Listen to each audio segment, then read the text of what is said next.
This is the Tier 8 Polish heavy tank known as the 53 TP. It is one of many extremely strong heavy tanks upon the Polish line.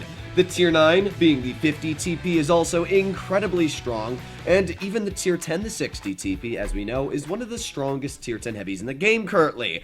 But I would honestly have to pin this Tier 8 Tech Tree Heavy as the best of the bunch. Now, why is it so good? Well, it starts off with the mobility. It's able to go 40 kilometers per hour forward and 16 in reverse, but that's base. If you are running the correct provisions, and like me running improved gear oil, now it can go 44 forwards and as well 20 in reverse, making it one of the fastest reversing heavies in Tier 8. So that's already fantastic. Then, on your consumables, you can run tungsten rounds, which means that your average damage ranges from 105% to 125%. And this vehicle does not hit lightly. It has a 420 damage per shot gun. So, yeah, that's also very strong. Sure, your DPM is a little bit lower than your average Tier 8 heavies, but that's obviously because you are able to run tungsten shells. The ability to tap somebody for 490 hit points on average is quite strong, judging that this, again, is a Tier 8 heavy. It also carries 8 degrees of gun depression, an upper plate on flat ground that is 250 millimeters thick,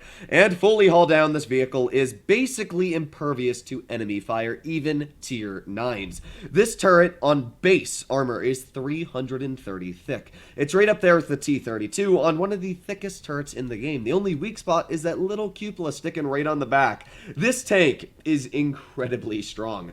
And because of that, I've been able to achieve currently an 87% win rate in it and over 3,000 average damage. 3,000 average damage, and yeah, get this right, a Tier 8 heavy. This isn't a Tier 10. I mean, even Tier 10 stats, for a lot of people, 3,000 is hard, and I'm down here in Tier 8, so yeah, this vehicle's kind of busted. So here we are in the first game. Now this battle, I know the enemy opponents were quite terrible, and that this was an extremely quick and easy game, but I wanted to showcase what you can do with the mobility, the gun depression, and the alpha in this battle. So the enemy team has an IS-8, they've got a standard B, T-5041, but the only tanks we need to focus on are the IS-8, the Waffenträger, and the 112 Glacial, as those are the players we are going to be fighting in this battle. We don't even deal much damage, only about 2,400, but you're going to see me go over towards base C. I have a one player accommodating me, which is the Object 704, and even though he may not be the best player, I'm going to give that guy credit, he actually helps me out big time. So I spot nobody crossing. As you saw, I was going 44 kilometers per hour. And boom, there you go. Somebody's capturing base C. And obviously, I know that that IS-8 isn't going to be looking at me. So I instantly speed across. I'm quick enough to get across, shoot him in the side for 406. And now because the 704 is there, the IS-8 has to look at that 704, shoot the 704. And now I am able to put on tungsten and get a 491 tap into that player. Just like that, in a matter of about 20 seconds, what was a full health IS-8 is now at 500 health. That is actually insane. Now, I was going to back up and use my tungsten on that IS-8, but I figured I might as well just shoot an HE into this waffle with tungsten on, and yeah, it's a pretty nice roll of 500. I'm not going to complain. So, yeah, I mean, it's literally been a matter of, 40 seconds from the first shot, and we're already sitting at 1,400 damage. While DPM is important in a lot of battles, it's definitely not a necessity. Here we go, I'm backing up now using my gun depression to a point where this IS-8 can't really pen me, so he shoots at my turret's cupola. I think he misses me, and we've brought him now down to what is 75 health.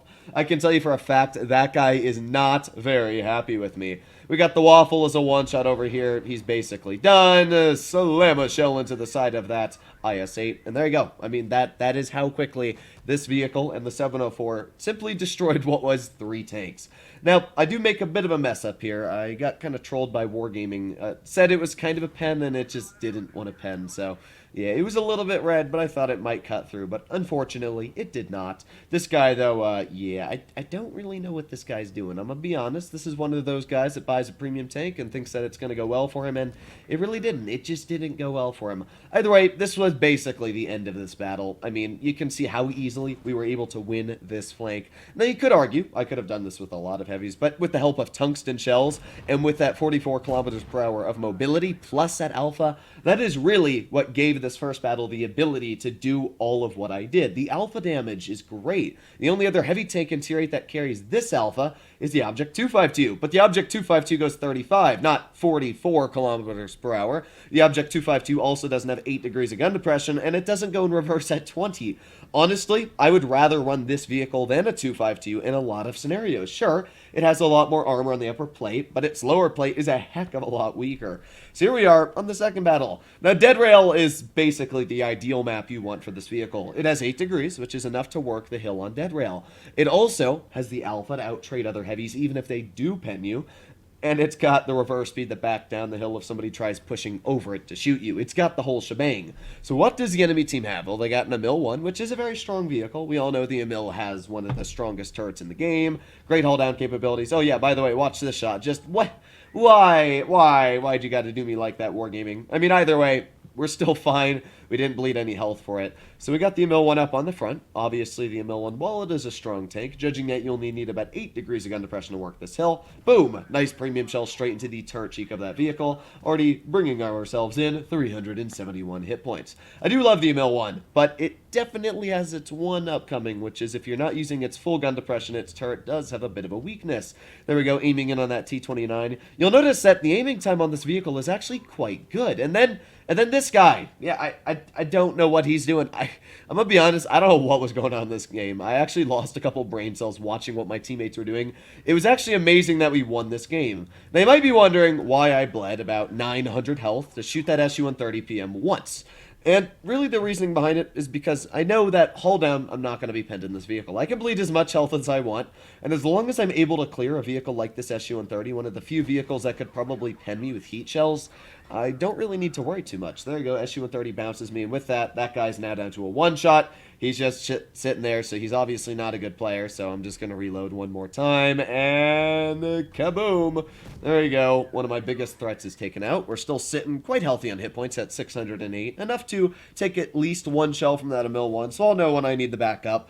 But as I said, this tank, I mean, I just feel so comfortable. I'm willing to throw my hit points away like that. Again, that guy, hold down, boom, right through his turret. It's not even a struggle. If you're running Cali on this vehicle, premium pen is ridiculously good. So that Emil 1 over here, I mean, he's trying his best, but obviously there's not much he can do in this scenario. He's trying to clip somebody, so there you go. Nice tap into the side for 412. And, yeah, with that, I mean, again, this is just an extremely easy battle. We have been able to ward off the Emil 1, even with only 600 hit points left. We've been able to shoot an AFK opponent, even though Meansy says not to. I want that 800 and whatever damage we took off of him.